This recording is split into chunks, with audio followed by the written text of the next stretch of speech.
Bonjour, Golden Knights fans, and welcome to Montreal. Gordon Weigers and Gary Lawless with you from the Intercontinental Hotel in Montreal. We're here for the 4Nations face-off.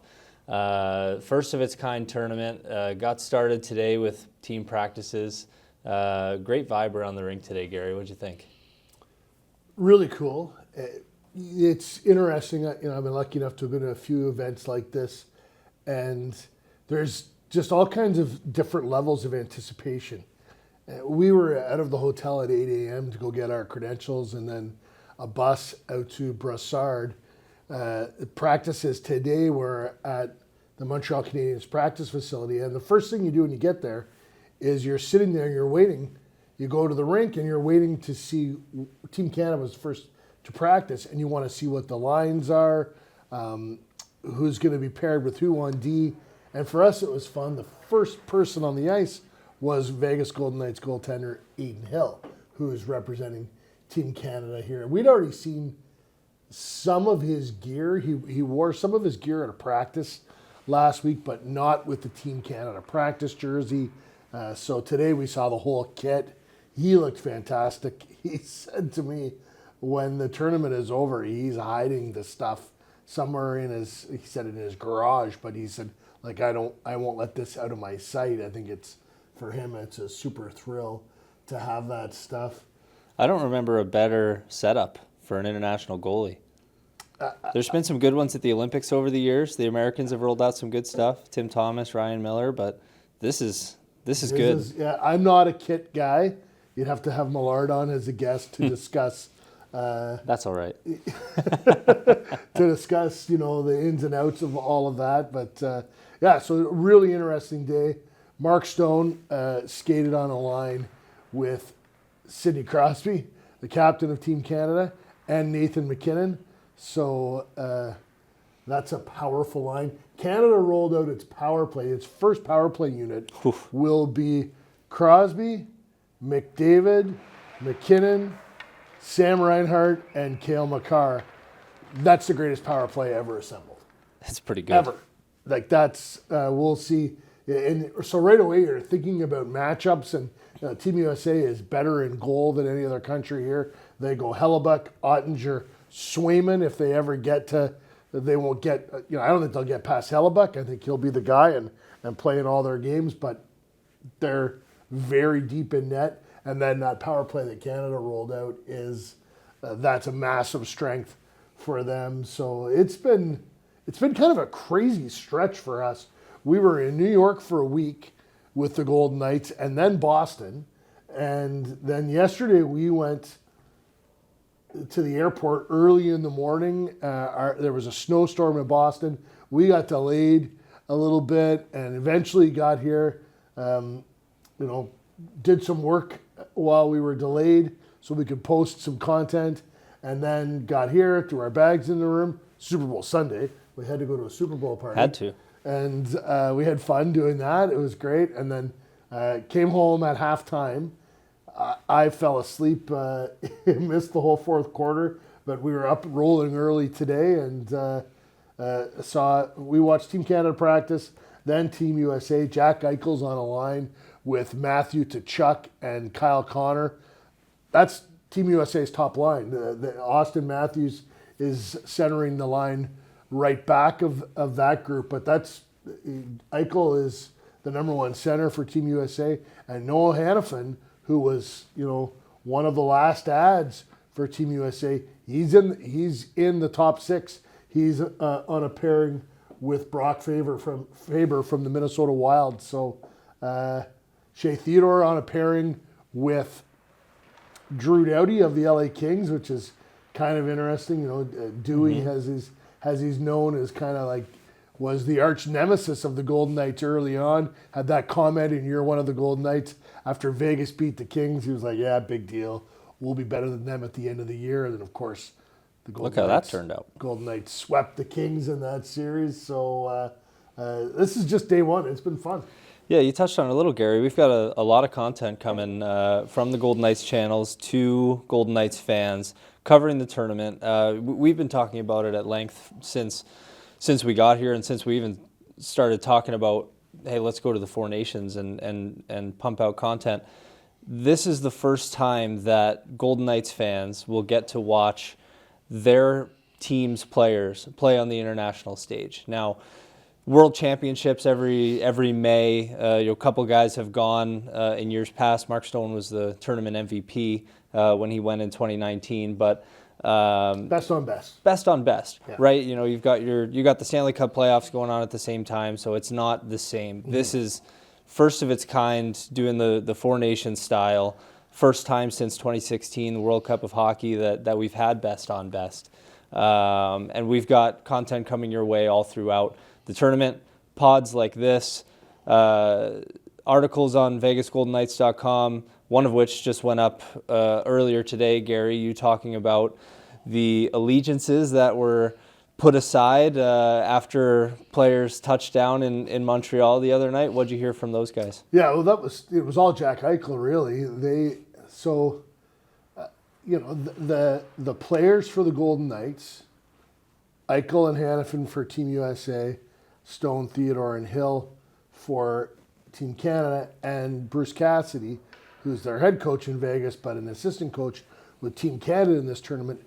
They came together. They flew up from Boston to Montreal together, and when they got here and basically got off their plane, and there were two Ubers, an Uber for Team Canada and an Uber for Team USA, and they went to separate hotels, but they basically had a group hug when they got off the plane and said, we'll see you Saturday. Team Canada and Team USA play this Saturday in the marquee matchup of the round robin. Everyone is expecting Team Canada and Team USA to advance and meet in the final for the trophy here at the 4Nations face-off.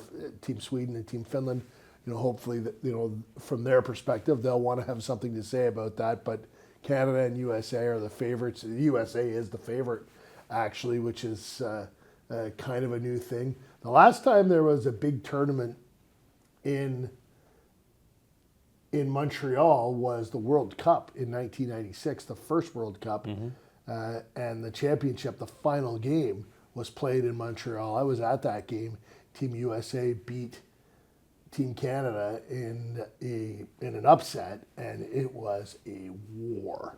If you go back and watch video of the final from the World Cup in 96 and then watch video of a game today, it's not the same sport. It was played in a much different way. It was heavier, more violent, not as skilled. John Cooper said something really interesting today. 1987, the Canada Cup, the final series was Canada versus Russia. It's considered to be the best hockey ever played. Gretzky and Lemieux combining for Team Canada for the winning goal in a really exciting final. But what Cooper said today was, if you go the difference between, so Gretzky and Lemieux were really good, but you go to the 12th That's forward. Confirmed. If you go to the 12th forward in that event for Canada or Russia or USA, whoever, they were, the gap between the top and the bottom was quite large. If you go from the top forward from Team USA or Team Canada to the 12th forward, they're still really, really good players. It's much more narrow. And that's, McKinnon, McDavid, Eichel, Tkachuk, Matthews. We're talking about, Crosby. We're talking about really players that are, in your top 50 all time, top 100 all time in the NHL. And the gap between those guys and the bottom, is Sam Reinhart, is he your 12th forward for Canada, or Braden Point, Hagel, however you look at it, these are elite players. So I expect it'll be Canada and USA in the final, and it'll be really fantastic hockey. There's been a lot of talk about, the lack of, will there be a lack of intensity? You saw today, these guys put on their nation's jerseys, and the intensity is built in right now. Oh, it's there, and we got it from those first couple practices. The players are taking this extremely seriously. With respect to what the NHL does with its All-Star Weekend every year, players get to show up to that and show off their tricks and That's a party. It's a party, right? Yeah, it's a celebration of the game.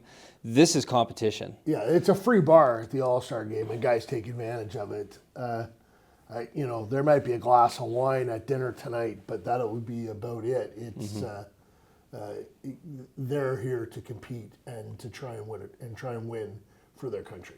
And it's funny, Gary, with how often we watch the Golden Knights practice.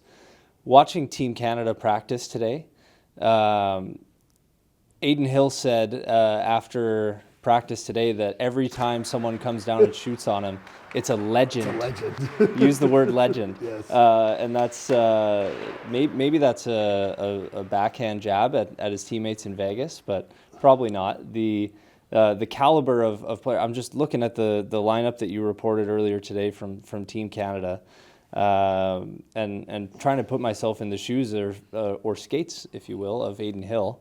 My first practice, he didn't play on Saturday in Boston. His last time in high competition was Thursday against New Jersey. A couple practices with the Golden Knights leading up to this, and then gets out there after not too long of a flight yesterday, but gets out and stretches his legs, and boom, here comes McDavid, Crosby, McKinnon, Marner, Stone, Marchand, all these guys that are now his teammates. He had breakfast with Crosby, McDavid, and McKinnon this morning. He said right. that was his pinch me moment. That wow, I'm here and I'm part of this. Pretty good way to have your eggs in the morning. You had breakfast with me. I did. A little bit of a letdown for you. I'll let those be the words that come out of your mouth, Gary, not my own. Mark Stone playing with Sidney Crosby and Nathan McKinnon. Mark had a bit of an inkling that was how it might go in conversations with Bruce Cassidy before the tournament. Cassidy, of course, on the coaching staff, and the element that he brings to that line, Gary, so different than what you see up and down that lineup and across a lot of lineups. He said today he's used to playing with Jack Eichel, and that's going to help him keep up with Nathan McKinnon and Sidney Crosby. What do you see about that line specifically that makes it one of the most unique lines in the tournament? Well, Mark's one of the best board players in the National Hockey League, and we see it all the time. He pulls the puck off the wall, and that little bump pass to Eichel that sends him through the neutral zone with speed. Well, now he's got McKinnon, who can fly up the middle like Jack. I think it'll be very similar for Mark. Mark said to me off to the side that McKinnon and Crosby were they're both centers, and they're both kind of talking about. Crosby said, "Well, I've often played with Patrice Bergeron, who's now retired, in these tournaments." And, they were both centers. So and they kind of share that center ice role. Different guys take different draws. Different guys are take the defensive responsibilities down low, depending on who they're out against or who gets back first, et cetera, et cetera. So McKinnon and Crosby were kind of talking, and McKinnon said, "Well, just go wherever." And Mark looked and said, "Hold on. You guys go wherever. I'm going to the right side. I'm holding down." He knows what he needs to do. So he'll be really effective helping them get the puck going and moving up ice with his through the neutral zone. But I also think, his presence around the net. He's a big guy. And on one shift today, he went to the net. Crosby had the puck, took a shot, hit the goalie, hit Stone in the butt, boom, into the net. Mark will score a couple butt goals, I would imagine, in the tournament. I'm excited for him. He came here with Alex Pietrangelo, has won a gold medal for Canada at the Olympics. That's the one thing Mark hasn't accomplished, a gold medal for Team Canada in a best-on-best event. And I think he wants to do it here, but he also wants to, this is an audition for him for next year for Team Canada when NHL players go back to the Olympics. I think he'd really like to be a part of that. So we'll see how it goes for him. If you had butt goal on your podcast bingo card, congratulations. There you go. Shea Theodore moves over to the left side to play with Drew Doughty. Yeah, that's kind of an interesting thing. Shea's a really good player. He'll adapt. It's not he plays the right side with Braden McNabb in Vegas, and he's having a monster year. So part of me would think, don't disrupt Shea Theodore. Well, in 2014 in Sochi, when Team Canada won the gold medal, Drew Doughty was the best player in the tournament by a mile. He was amazing. He was fantastic. So, and he's just coming back from an injury. They're paired together. And so now they're getting things carved in stone just yet. They may make adjustments.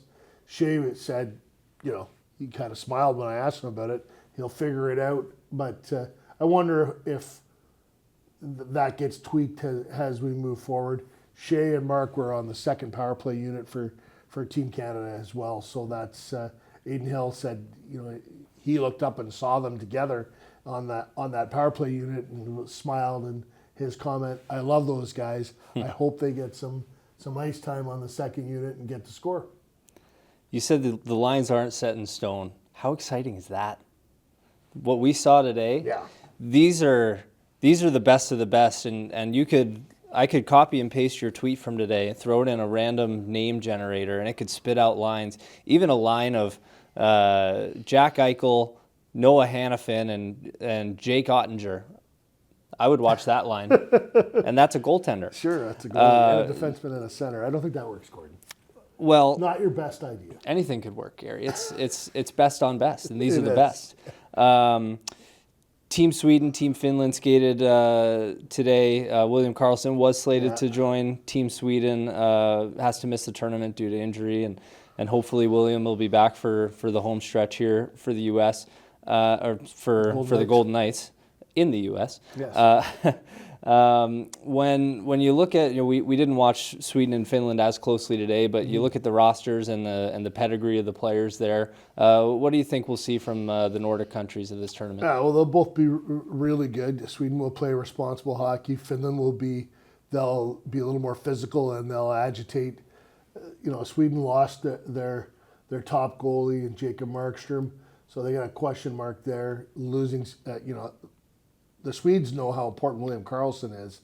They wanted to make him one of their top six when they. Mm-hmm. So the way the tournament, the way they announced players, they announced 6 last summer, and they were on the team as of then. Sweden phoned William and said, "We're going to put you in our 6." And his wife was pregnant at the time, and he said, "Yeah, well, I got to wait and see. We got to wait a little longer to see how all that works out before I can agree to come." So they didn't make him part of their top 6. It's a major blow for them. Yeah. We've got almost 2 full weeks here of this competition. The Golden Knights are obviously off during that time. Some players enjoying some time on the beach or seeing family, but we've got wall-to-wall coverage coming your way throughout the 4Nations face-off here from Montreal for the rest of this week, and then back to Boston for us next week for the last of the round robin and the championship. So we'll see how it all shakes out. Before we go, Gary, the one thing you're looking most forward to in this tournament? Well, Team USA, Team Canada. Those games will be Saturday night at the Bell Center. Yeah, it'll be red, white, and blue versus the red and white. Yeah, that's when it really gets going for me. The games leading up, you can't lose a game. Right. You've got to get going early and three points. 3 points for a regulation win. Yes. 2 for an overtime or shootout win. 1 for an overtime shootout loss. Nothing for a regulation loss. So different than fans are used kind to. Kind of a hybrid of what they do in other tournaments and what they do in the NHL. So you want to stack up those points and make sure that you qualify for the final. That's how it works. The 2 teams with the most points will play. It's not a quarterfinal or a semi. After the round robin, the round robin starts here. Then there's a couple games in Boston on Monday, and then at the end of that, the teams with the most points, they'll advance to the final a week from this Thursday, and they play Monday, and then Tuesday, Wednesday are off days, and then that final will be on Thursday. So you need points early.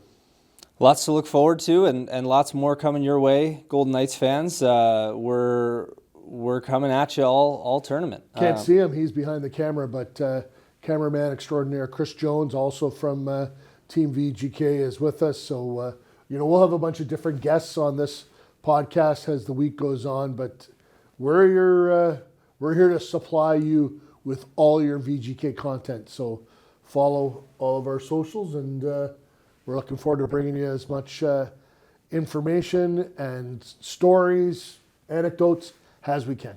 Yep, and head to VegasGoldenKnights.com for all of our content, as well as schedules and how and where to watch throughout the tournament.